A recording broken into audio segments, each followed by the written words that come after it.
అయిపోతున్నారు. ఇక్కడ నేను పిల్లల గురించి మాత్రమే చెప్పట్లేదు, పేరెంట్స్ కూడా కొన్ని చోట్ల డిప్రెషన్లోకి వెళ్ళిపోతున్నారు. కంపారిజన్ వల్ల ఇదంతా జరుగుతుంది. పక్కింటోడికి 99% వచ్చింది, మా పాపకి 98% వచ్చింది, ఇంకొక 1%లో లేకపోతే 2 మార్కుల్లో మాకు పర్సంటేజ్ మారింది అని చెప్పుకుంటూ తిరిగే పేరెంట్స్ చాలా మంది చూస్తున్నాను. దయచేసి ఇలా మాట్లాడకండి.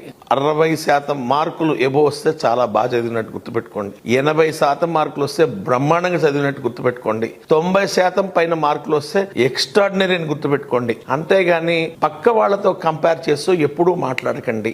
రిజల్ట్స్ వచ్చే టైంలో మీ పిల్లల రిజల్ట్స్ చూసి వాళ్ళని అభినందించండి. వెంటనే పలానా వాళ్ళకి ఎంత వచ్చింది, నీ క్లాస్మేట్ వాడికి ఎంత వచ్చింది, లేకపోతే నీ క్లాస్మేట్ ఈ పాపకి ఎంత వచ్చింది అనే ఎంక్వైరీలు ఆపండి. పొరపాటున వాళ్ళకి గనక ఎక్కువ మార్కులు వస్తే వీళ్ళు డిప్రెషన్కి లోన్ అవుతారు. కాబట్టి అటువంటి క్వశ్చన్లు పేరెంట్స్ ఎవరు పిల్లలకి వేయకండి. ఆ రోజున మీ పిల్లోడికి కానీ మీ పాపకి కానీ 97 మార్కులు, 95 మార్కులు, 91 మార్కులు, ఎన్ని మార్కులు అన్నా సరే ఆ రోజున హ్యాపీగా సెలబ్రేట్ చేసుకోండి. ఒకవేళ మీ అంచనాలకి తగ్గట్టుగా కాకుండా తక్కువ వస్తే వాళ్ళని చిన్నబుచ్చుకోమాకండి.